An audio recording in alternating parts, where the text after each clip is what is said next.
नमस्कार। इस वीडियो में हम अगली इकाई अरिष्ट को देखेंगे जो रोग निदान पेपर 1 से है। फलाग्नि जल वृष्टिना पुष्प धूमांबुदा यथा ख्याप्यन्ति भविष्यत्वम तथा रिष्टानि पंचताम। जैसे फूल, धुआं और बादल का मौसम देखकर फल, अग्नि और वर्षा की आशा की जाती है, वैसे ही कुछ लक्षण व्यक्ति की मृत्यु से पहले प्रकट होते हैं जिन्हें अरिष्ट कहा जाता है।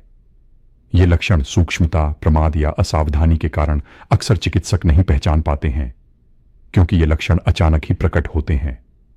एक बार ये लक्षण दिख जाएं तो मृत्यु निश्चित हो जाती है। जैसे पुष्पम पूर्व रूपम फलस्येह भविष्यतः, वैसे ही लक्षणों का प्रकट होना मृत्यु का संकेत है।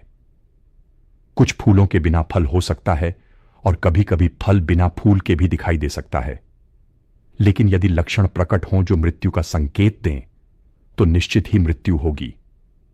मृत्यु का न होना संभव है जब ये लक्षण न दिखें। जब विकृत दोष उपचार परिसीमा से आगे निकलकर पूरे शरीर में फैल जाते हैं, तब जो चिन्ह उत्पन्न होते हैं उन्हें अरिष्ट कहा गया है। इस स्थिति में सामान्य उपचार की प्रभाविता घट जाती है और रोग प्रक्रिया एक निर्णायक प्रतिकूल दिशा पकड़ लेती है। चिकित्सक का कर्तव्य है कि इस अवस्था को पहचान कर आक्रामक उपायों की बजाय आराम, पीड़ा नियंत्रण और सहायक देखभाल की प्राथमिकता तय करे। कभी दोषों का तीव्र प्रकोप ऐसे शक्तिशाली लक्षण उत्पन्न करता है जो अरिष्ट जैसे प्रतीत होते हैं, पर दोष शमन होने पर वे शांत हो जाते हैं। इन्हें रष्टाभास कहा गया है। व्यवहार में इसका अर्थ है कि अचानक उभरे भयावह संकेतों पर भी धैर्य रखें, दोष शमन के साथ निकट निगरानी करें और यदि संकेत ठहरते हैं या बढ़ते हैं तभी उन्हें निश्चयात्मक मानें। ग्रंथों में रूप, इंद्रिय, स्वर, छाया, प्रतिबिंब और क्रिया जैसे सामान्य आयामों में अनपेक्षित और निराधार बदलाव को अरिष्ट भाव का आधार कहा गया है। इसलिए केवल एक लक्षण नहीं बल्कि पूरे व्यक्तित्व को एक साथ देखकर निर्णय करें, जैसे शरीर का रंग, आंखों की चमक, बोली का स्वर, चाल ढाल, देह की छाया और दर्पण में दिखने वाला प्रतिबिंब। जब ये सब सामान्य कारण के बिना विचित्र रूप लें तब उन्हें गंभीर संकेत माना जाता है। दलहन के मतानुसार अरिष्ट 2 प्रकार के होते हैं। नियत अरिष्ट वे हैं जिनका परिणाम निश्चित रूप से घटित होता है, जैसे धुएं से आग का होना।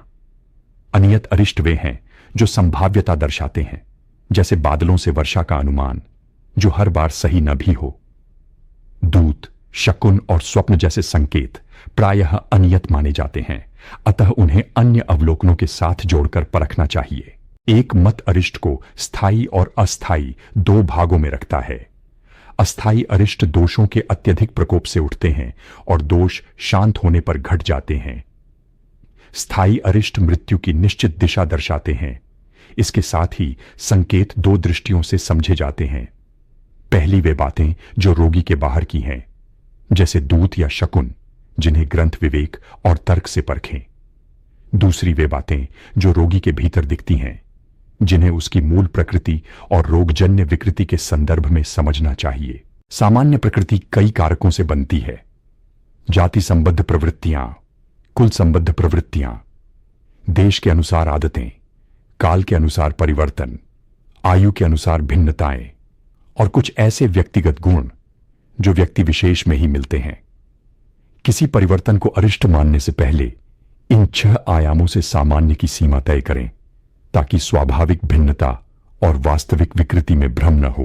विकृति को 3 प्रकार से समझाया गया है। पहली, लक्षण निमित्त, जिनमें शरीर पर पहले से अंकित विशेष चिन्ह अनुकूल समय पाकर रोग का रूप लेते हैं। दूसरी, लक्ष्ययक्ष निमित्त, जो निदान ग्रंथों में बताए वास्तविक कारण है, जैसे दोष और धातु को विकृत करने वाले कारक। तीसरी, निमित्तानुरूप, जो वास्तविक कारण नहीं होते पर उनके समान असर दिखाते हैं और शेष आयु के अनुमान में सहायक बनते हैं। लक्षण निमित्त वे देह चिन्ह हैं जो पूर्वकृत संस्कारों के कारण किसी भाग में जमे रहते हैं और अनुकूल परिस्थिति में रोग रूप धारण कर लेते हैं। इन्हें प्रत्यक्ष कारण न मानकर संकेत कारक समझें।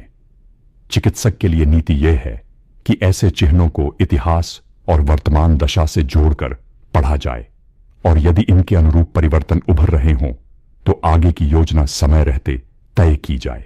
लक्ष्य निमित्त वे कारण हैं जो निदान और चिकित्सा अध्यायों में प्रत्येक रोग के साथ स्पष्ट रूप से वर्णित हैं। इन्हीं में दोष और धातु के प्रकोप के कारण भी शामिल होते हैं। व्यवहार में इन कारणों को खोजकर हटाना अक्सर रोग दिशा बदल देता है और रष्टाभास जैसे संकेत अपने आप शांत होने लगते हैं। निमित्तानुरूप वे संकेत हैं जो वास्तविक कारणों के समान प्रभाव दिखाते हैं और विशेषकर मृत्यु के निकट आने पर प्रबल हो उठते हैं। इनका प्रयोजन शेष आयु का अनुमान करने में है। आगे आने वाले इंद्रिय, रूप, छाया और स्वप्न संबंधी संकेत उसी धरातल पर समझे जाएंगे। इसलिए उन्हें हमेशा रोगी की मौजूदा दशा, प्रकृति और उपचार प्रतिक्रिया के साथ मिलाकर पढ़ें। शेष आयु का अनुमान करते समय प्रत्यक्ष अवलोकन, तर्क आधारित निष्कर्ष और ग्रंथ आधारित उपदेश, इन तीनों को साथ रखें। निरीक्षण में देह का वर्ण, स्वर, गंध, स्वाद, स्पर्श, देखने और सुनने की क्षमता, सूंघने और चखने की क्षमता, मानसिक संतुलन, प्रवृत्तियां, शुचिता और आचरण, स्मृति, आकृति, मूल प्रकृति, रोगजन्य विकृति, बल, थकावट, मेधा, उल्लास या उदासी, त्वचा की कोमलता या रूक्षता, तंद्रा, आरंभ, भारीपन या हल्कापन, सामान्य गुण, आहार, विहार, भोजन का पचना, लाभ और हानि, रोग का प्रकार, पूर्व रूप, पीड़ा, उपद्रव, देह कांति, प्रतिबिंब, स्वप्न, दूत, घर परिसर के संकेत, औषध देना और उसका प्रभाव, इन सबको जोड़कर एक समग्र निष्कर्ष निकाला जाए। श्रवण इंद्रिय के संकेतों का समेकन इस स्लाइड में श्रवण विकारों के साथ उनकी परीक्षा विधि का आशय है। जो ध्वनि है वह सुनाई न दे और जो नहीं है वह सुनाई दे, दोनों स्थितियां चिंताजनक हैं। कान बंद करने पर भीतर की ध्वनियों का अनुभव न होना भी प्रतिकूल माना गया है। निष्कर्ष तभी निकालें जब यह विकार बार बार और बिना स्थानीय कारण के उपस्थित हो। घ्राण इंद्रिय के संकेतों का समेकन जब गंध बोध का उलट होना या लुप्त होना लगातार बना रहे और स्थानीय कारण हटाने पर भी स्थिति न सुधरे, तो इसे जीवनावधि के आकलन में वजन दिया जाता है।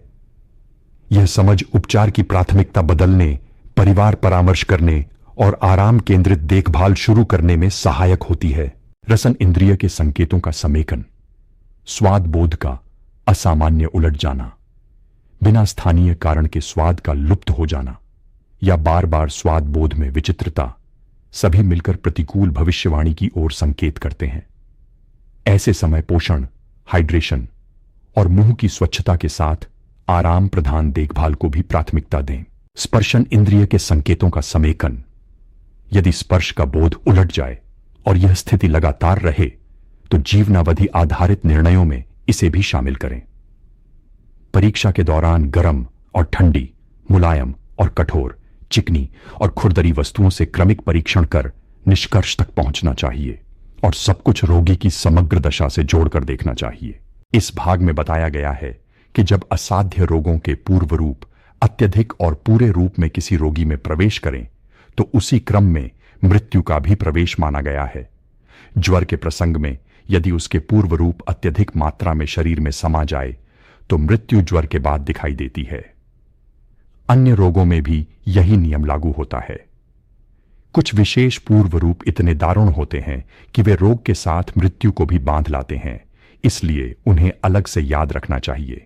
स्वप्न संबंधी दारुण संकेतों का प्रथम समूह, यदि रोगी स्वप्न में मृतकों के साथ बैठकर मद्य पीता देखे और उसके बाद भयंकर ज्वर आ जाए तो यह प्रतिकूल दिशा है। यदि आकाश लाल वस्त्र की तरह दिखाई दे तो रक्त पित्त जैसी अवस्था की ओर संकेत माना गया है। यदि स्वप्न में रक्त रंग के पुष्प, रक्त वस्त्र, रक्तमाला जैसे दृश्य बार बार आए और आकर्षण बना रहे तो यह भी गंभीर माना जाता है।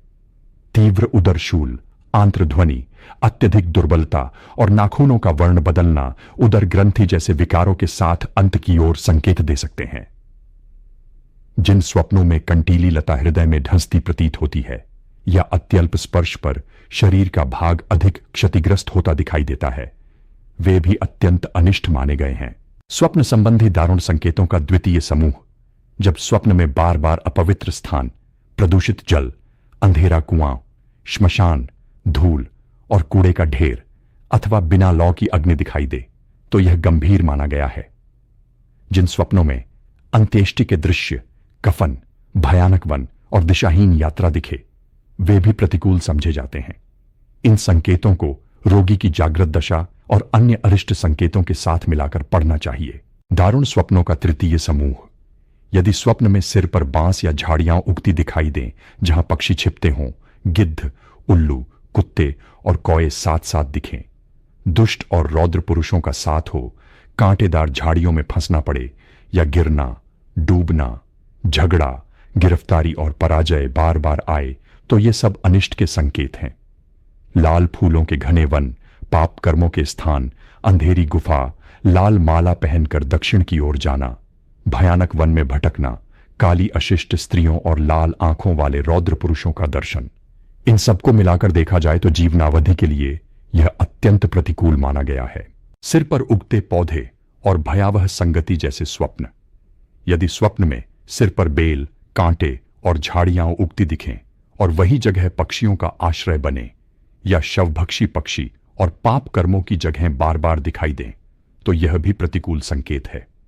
उद्देश्य यह नहीं कि हर स्वप्न से भयभीत हुआ जाए, बल्कि लगातार और बार बार आने वाले इन समूह संकेतों को गंभीरता से लेकर उपचार, लक्ष्य और परिवार संवाद को समय रहते बदला जाए। रूपगम्य अरिष्ट का नैदानिक निष्कर्ष।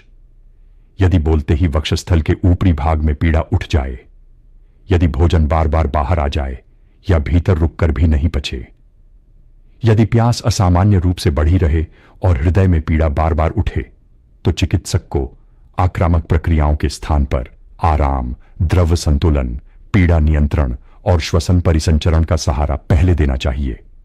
यही रूपगम्य अरिष्ट का व्यावहारिक निष्कर्ष है। छायागम्य अरिष्ट का नैदानिक निष्कर्ष। यदि आंख की पुतली में दिखने वाला प्रतिबिंब विकृत, टूटा फूटा या अप्राकृतिक लगे, या चांदनी, धूप, दीप, जल और दर्पण में देह की छाया अंगों पर विकृत दिखे, तो यह उपचार नीति बदलने का संकेत है। ऐसे रोगी में निश्चयात्मक उपचार लक्ष्य से अधिक करुणामयी, आराम केंद्रित और गरिमा संरक्षित देखभाल को प्राथमिकता देनी चाहिए।